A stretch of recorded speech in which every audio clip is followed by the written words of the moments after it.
ስለዚህ መጨረሻ ላይ ወደ ፖስትኩት ቪዲዮ ልግባና ላሳያችሁ። እንደምታዩት መጨረሻ የፖስትኩት ቪዲዮ ወደ 1.7000 ቪው አግኝቶልኛል። በዚህም ደግሞ እንደምታዩት ሬቨኒው ላይ $12 መስራት ችለናል። በ1000 ቪው ብቻ $12 ሰርቶልኛል ማለት ነው።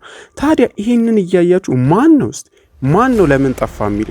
ሰላም ጤና ይስጥልን ውድ የፕሮግራማችን ተከታታዮች፣ እውነት እንቅጭ አቃቁን የምንነጋገርበት ፕሮግራም። ስለዚህ ከዚህ በፊት እንደነገርኳችሁ ዩቲዩብ ምንም እየከፈለኝ አይደለም። ምንም እያገኘሁበት አይደለም። ስለዚህ ላለፉት 7-6 ወራት ወደ ኤዲቲንግ ለመዞር ተገድጄ ነበር። እናም በዛ ቆይታዬ ደግሞ ምን ያህል ከኤዲቲንግ እንዳገኘው እንዲሁም ደግሞ እናንተ ራሱ ልጀምር ብትሉ እንዴት ኤዲት ማድረግ እንደምትችሉ ቪዲዮዎች ላይ አሳይቻችሁ ነበር። እናም ኤዲቲንግ በጣም ጸዴ ሆኖ ሳለ በተለይ ብሩ እጅ በእጅ መሆኑ በጣም ደስ የሚል ነገር ሆኖ ሳለ ነገር ግን በጣም አድካሚ ስራ ነው። ምክንያቱም እኔ ክላስ እንዳለብኝ ነግሬያችኋለሁ። ስለዚህ ቀን ክላስ ነኝ፣ ማታ ያለኝን ፍሪ ታይም ነበር ኤዲቲንግ ሳደርግ ማድረው። እናም ይህም ደግሞ ከእንቅልፍ ጋር የተጣላችሁ ሰዎች ካልሆናችሁ በስተቀር በጣም አዝግ ነገር ነው። እናም የዚህን ጊዜ ነበር አውቶሜሽን የሚለውን ነገር መስማት የጀመርኩት። አሁን የምነግራችሁ ዩቲዩብ አውቶሜሽን ምን እንደሆነ እና በጣም የሚገርመው ነገር ደግሞ እኔ ኤዲት እያረኩለት የነበረው ክላይንት የራሱ የአውቶሜሽን ቻናል ኦነር ነበር። እኔ የአውቶሜሽን ቻናሉ ኤዲተር ነበርኩኝ እና ለራሴ ያሰብኩኝ ለምን ግን ይሄንን አልሞክረውም? ምክንያቱም ስለ አውቶሜሽን እያወራን ከሆነ አይቀር ክላይንቴ ምንም የሚሰራው ስራ አልነበረም። የተለያዩ ሊንኮችን፣ ፖድካስቶችን፣ ይሄ ስብከቶችን ምናምን ይልክልኛል። ቪዲዮቹን እኔ አወርዳቸዋለሁ፣ እኔ ከታረጋቸዋለሁ፣ እኔ ኢፌክት እጨምርባቸዋለሁ፣ እኔ ትራንዚሽን እጨምርባቸዋለሁ። ጭራሽ ደግሞ እኔ ራሴ ነኝ አፕሎድ ማድረጋቸው። ክላይንቴ ብቸኛ የሚያደርገው ነገር እኔን በየወሩ ቪዲዮን በጨረስኩ ቁጥር ክፍያ መክፈል ነበር። ስለዚህ አሰብኩኝ በየወሩ እኔን 10,000 ብር ለምሳሌ የሚከፍለኝ ከሆነ ይህ ማለት እሱ በትንሹ በቻናሉ 15 ወይም 20,000 ብር እያገኘ ነው ማለት ነው። ስለዚህ ሁሉንም ስራ እኔ ከሰራሁት አይቀር ለምን በራሴ አልሞክረውም? እናም ያደረግኩት እቺኑ ነበር። ቀጥታ ወደ ክላይንቴ ላይ ገባሁኝና እስካሁን ስለነበረን ቆይታ በጣም አመሰግናለሁ፣ ነገር ግን አዲስ ኦፈር ስላገኘው ቻው ብዬ ባጭሩ ቴክስት ላኩለት። ከዛ ወዲያውኑ ዩቲዩብ ላይ ገባሁኝና ክሬት ኒው አካውንት ብዬ አዲስ ቻናል ከፈትኩኝ።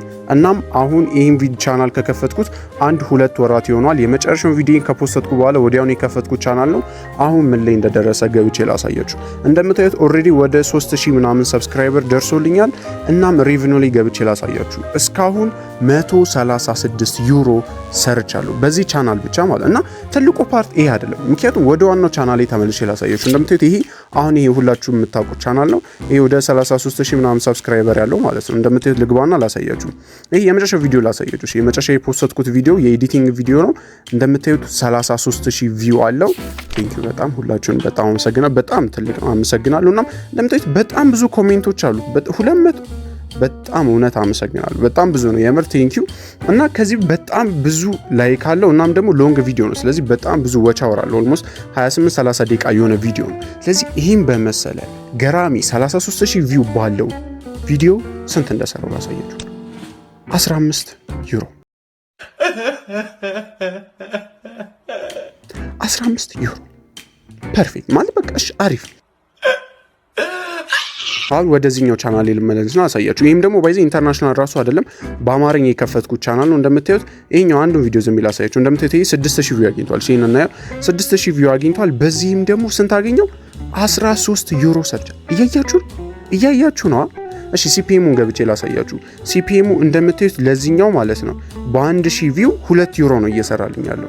በ1000 ቪው 2 ዩሮ እያገኘውኝ ነው። ወደ ዋናው ቻናል ተመልሼ ላሳያችሁ። ይላችሁ እዚህ ጋር ስንት ነው እያገኘው ሲፒኤሙ?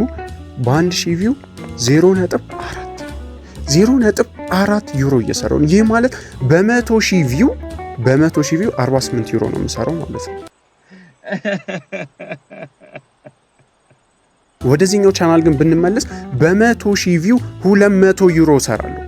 እና እስቲ ወንድ የሆነ ካለ ማለት ነው አሁን እንነጋገር። ወንድ የሆነ ካለ ለምን ጠፋ የሚለኝ ካለ እናወራለን።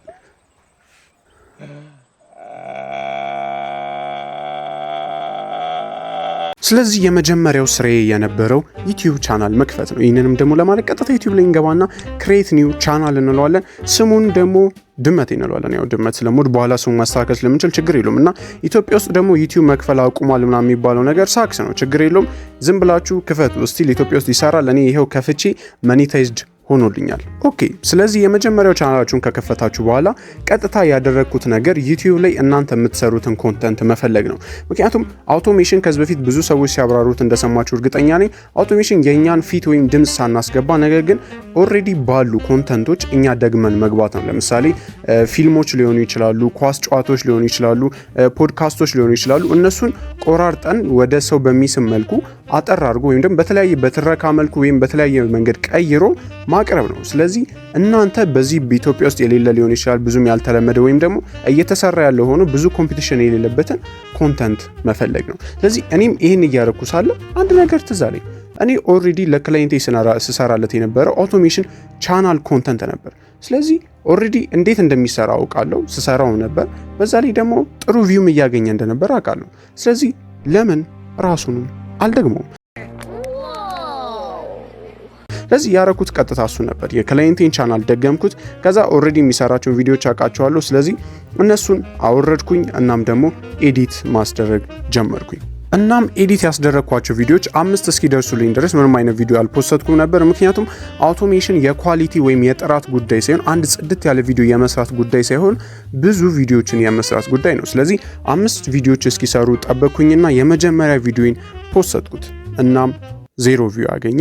ከእንደገና በቀጣዩ ቀን ቼክ አረኩት፣ ስቲል 0 ቪው ነው። በሶስተኛም ቀን ቼክ አረኩት፣ ስቲል 0 ቪው ላይ ነው። ከዛ በኋላ ሁለተኛ ቪዲዮ ፖስትኩኝ፣ ተመሳሳይ ሁኔታ 0 ቪው ላይ ተቀረቀረ። ሶስተኛ ቪዲዮ ፖስትኩኝ፣ ስቲል 0 ቪው። ምንም አይነት ኢምፕሬሽን ራሱ እያገኘው አልነበረም። እና በዚህ ሰዓት ተስፋ ቆርጬ ሜቢ ከቻናሉ ከሆነ ብዬ ደልቼ ሌላ ልከፍት ነበር። ነገር ግን ዩቲዩብ ላይ ቼክ ሳደርግ ይሄ በአሁን ሰዓት በጣም ሀፕን የሚያደርግ ነገር ነው። እርግጠኛ ነኝ እናንተም አዲስ ዩቲዩብ ቻናል ለመክፈት እየሞከራችሁ ከሆነ በጣም የምትቸገሩበት ጉዳይ ነው። ምክንያቱም በአሁን ሰዓት ላይ በጣም ብዙ ዩቲዩብ ቻናሎች እየተከፈቱ ነው። በዛ ላይ ደግሞ ኤአይም አለ። ስለዚህ ወዲያውኑ አዲስ ቻናል ተከፍቶ ወዲያውኑ ቪዲዮ ፖስት መደረግ ሲጀምር ዩቲዩብ ቦት ይመስላችኋል ወይም ደግሞ ኤአይ ነው ብሎ አልጎሪዝሙ ስለሚያስብ ወዲያውኑ ቪዲዮአችሁን ኢምፕሬሽን መስጠት ያቆማል ወይም ደግሞ ለማንም ሰጀስት አያደርግላችሁም። ስለዚህ 0 ቪው ላይ ይቀረቀራል እና ሁላችሁም አዲስ ቻናል ኤኒታይም ብትከፍቱ የምትቸገሩበት ነገር ነው። ስለዚህ ይህንን ፊክስ ለማድረግ ቻናላችሁን ማሟሟቅ አለባችሁ ወይም ደግሞ እናንተ ቦት እንዳልሆናችሁ ማሳየት አለባችሁ። ይህን ለማድረግ ደግሞ እኔ ያየኋችሁ ቪዲዮዎች እንደመከሩኝ ከሆነ 27 ቀን ምናምን አካውንቱን መጠቀም አለባችሁ። የከፈታችሁበትን አካውንት ቪዲዮዎችን እዩበት፣ ላይክ አርጉበት፣ ሰብስክራይብ አርጉበት፣ ኢንጌጅ አርጉበት። እውነትም ሰው እንደሆነ ያ ቻናል ባለቤት አሳዩበት። ለ27 ቀን ምንም ቪዲዮ አትፖስቱ። አዲስ ቻናል ከሆነ ወይም ደግሞ የድሮ አካውንትም ከተጠቀማችሁና ለረጅም ጊዜ ያልተጠቀማችሁት አካውንትም ከሆነ በተመሳሳይ ሁኔታ 1 2 3 ሳምንት ወስዳችሁ እንደ ሬጉላር አካውንታችሁ ሙዚቃ ስሙበት ወይ ቪዲዮዎችን እዩበት፣ ላይክ አርጉበት። ለምሳሌ ይሄን ቪዲዮ እያያችሁ ላይክ ማድረግ ትችላላችሁ። ብቻ ቻናሉ ቦት እንዳልሆናችሁ እንዲያቅ አልጎሪዝሙ ቻናሉ ወይም ደግሞ አካውንቱን ተጠቀሙበት። ስለዚህ ከዚህ በኋላ የፖስትኳቸውን ቪዲዮዎችን አጠፋውኝና እንደገና ለ27 ቀን ቻናሉን ተጠቀምኩበት፣ አካውንቶቹን ተጠቀምኩበት። ከዛ ከ27 ቀን በኋላ በአዲስ ኢነርጂ ቪዲዮን ፖስትኩት። የመጀመሪያው ቪዲዮ ፖስትኩ ስቲል 0 ቪው ላይ ነው። ከነገ ሁለተኛም ፖስትኩ ስቲል 0 ቪው ላይ ነው። በዚህ ሰዓት በጣም ከመናደዴ ብዛት ምንም ራሱ ማድረግ አልፈለኩም። ጀስት በቃ ልጠፋ ነበር የፈለኩት። ነገር ግን መልሼ ቼክ ሳደርግ እውነትም ደግሞ አልጎሪዝሙ አሁንም ስቲል በጣም ከባድ አድርጎታል ዩቲዩብ።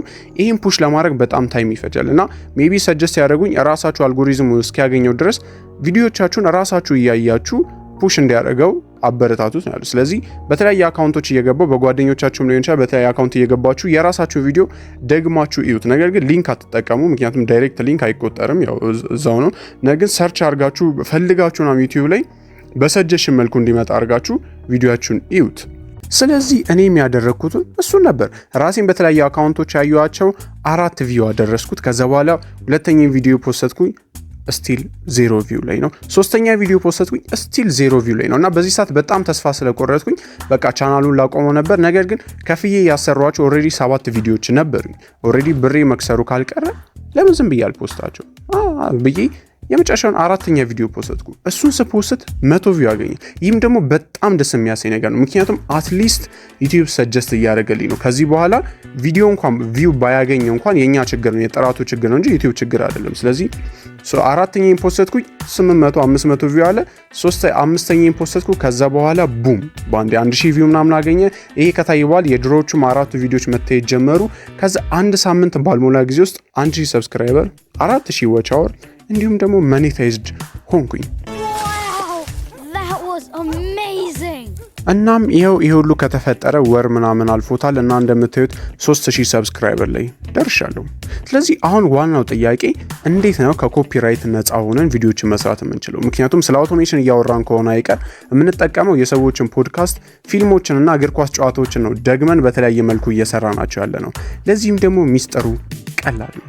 ፌር ዩዝ ይባላል። ይሄ ዩቲዩብ ያስተዋወቀው አዲስ ነገር ነው፣ ከድሮም የነበረ ነው። ይህም ደግሞ ኮፒራይት እንዳለ እናውቃለን። ዩቲዩብ ኮፒራይት ይጠላል፣ እሱ ግልጽ ነው። የሰዎችን ኮንተንት በለፉበት ነገር እኛ ከኋላ መተን ጥንጥ ነገር ስለጨመረን ወይም ደግሞ ቀድመን ስለፖስት ነው ብቻ ብዙ ገንዘብ እንድናገኝ አይፈለግም። ስለዚህ ለዚህ ምንድን የምናደርገው የሰዎቹ ነገር ላይ ቫሊዩ አድ ማድረግ አለብን።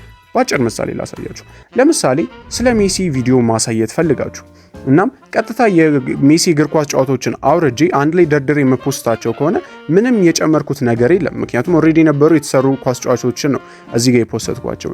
ነገር ግን ድምጹን ኮሜንታተሩን ባጠፋው ከእንደገና ደግሞ አንዳንድ ኢፌክቱን ብጨምርበት፣ ባክግራውንድ ሚውዚክ ብጨምርበት፣ መሀል ላይ ደግሞ ቲክቶክ ላይ እንደምታያቸው ምናምን የተለያዩ የስከል ወይም ደግሞ የሜሲን ፎቶ ፒኤንጂዎችን ብጨምርበት፣ ትንሽ ትራንዚሽን ብጨምርበት እና ብፖስተው አሁን ይሄ የኔ ኮንተንት ነው። ምክንያቱም ቫልዩ አድ አድርጌበታለሁ። ስለዚህ በተመሳሳይ ሁኔታ እናንተ የፈለጋችሁትን ፊልሞችን፣ እግር ኳስ ጨዋታዎችን ሊሆን ይችላል፣ ፖድካስቶችን፣ ስብከቶችን አውርዳችሁ ከዩቲዩብ ላይ ቀጥታ አውርዳችሁ እናንተ በተመሳሳይ ሁኔታ ከት ኤዲት አድርጋችሁ ኢፌክት ጨምራችሁበት እናንተ ለውጥ እስካደረጋችሁበት ድረስ የራሳችሁ ኮንተንት ነው። በዛ ሞኔታይዝድ ሆናችሁ ገንዘብ ማግኘት ትችላላችሁ። ተረዳችሁኛ? ስለዚህ አሁን የሁላችንም ጥያቄ ይሄ ነገር ያዋጣል ወይ? እንግዲያውስ ይሄን ለመመለስ አንዲት ነገር ብቻ ባሳያችሁ በቂ ነው። ይሄን አናሊቲክስ ልግባና ይሄ የኔ ቻናል ራሱ አይደለም ጓደኛዬ የከፈተው ነው። ሞኔታይዝድ የሆነው ከ2 ሳምንት በፊት ነው። በትክክል ማለት ነው። ከ2 ሳምንት በፊት ሞኔታይዝድ የሆነው ላሳያችሁ። እንደምታዩት ይኸውላችሁ ሞኔታይዝድ ከሆነ በኋላ $300 በዚህ 2 ሳምንት ብቻ ማለት $300 ሰርቷል። ቪዲዮ ውስጥ ገብቼ አንዱ ቪዲዮ ላሳያችሁ። አርፒኤሙ በ1000 ቪው $7 ነው እያገኛሉ። $7 ማለት ነው። እና ይሄም ደግሞ ኢንተርናሽናል ኮንተንት አይደለም፣ ባይዘው ጽድት ያለ አማርኛ ኢትዮጵያዊ ኮንተንት ነው። እናንተ የምታያቸው አይነት ቪዲዮዎች ናቸው። እናም በዚህ በ1000 ቪው $7 እያገኛሉ። እናም አውቶሜሽን ሁላችንም በብር ምናምን ያለው ይመስለናል። እኔም ኤዲተር ከፍዬ ነበር ሳሰራ የነበረው። ግን ችግር የለውም፣ ስራ ለማቅለል ነው እንጂ ራሳችሁ ኤዲት አድርጋችሁ እስከ ዋና ስራ መሆን ይችላል። እና ከዋናው እንደኛ 30 ምናምን ወይ 40,000 ሰብስክራይበር ካላቸው ሰዎች ይልቅ ብዙ ብር መስራት ትችላላችሁ። እናም ለዚህም ደግሞ ሚስጥሩ ቀላል፣ ቻናል ክፈቱ። እናንተ የምታያቸው እንደስ የሚሏችሁን የተለያዩ ፖድካስቶች፣ ፊልሞቸው እና ደግሞ በጣም ብዙ ቪዲዮዎችን ስሩ። ምክንያቱም በተለያየ ቪዲዮ የአሸን ቪዲዮ መስራት አለባችሁ። እና ባጭሩ እኔም የጠፋሁት ለዚህ ነው። እናም ይሄ ነገር ሜቢ ለኔ አይሆንም፣ ኤዲቲንግ ልሞክር ወይም ደግሞ ኤዲቲንግ እንዴት መማር እችላለሁ ብላችሁ ካሰባችሁ እንግዲያውስ ፉል ኤዲቲንግ ቱቶሪያል የ30 ደቂቃ ቪዲዮ ሰርቼላችኋለሁ። ይሄን ቪዲዮ ቼክ ማድረግ ትችላላችሁ።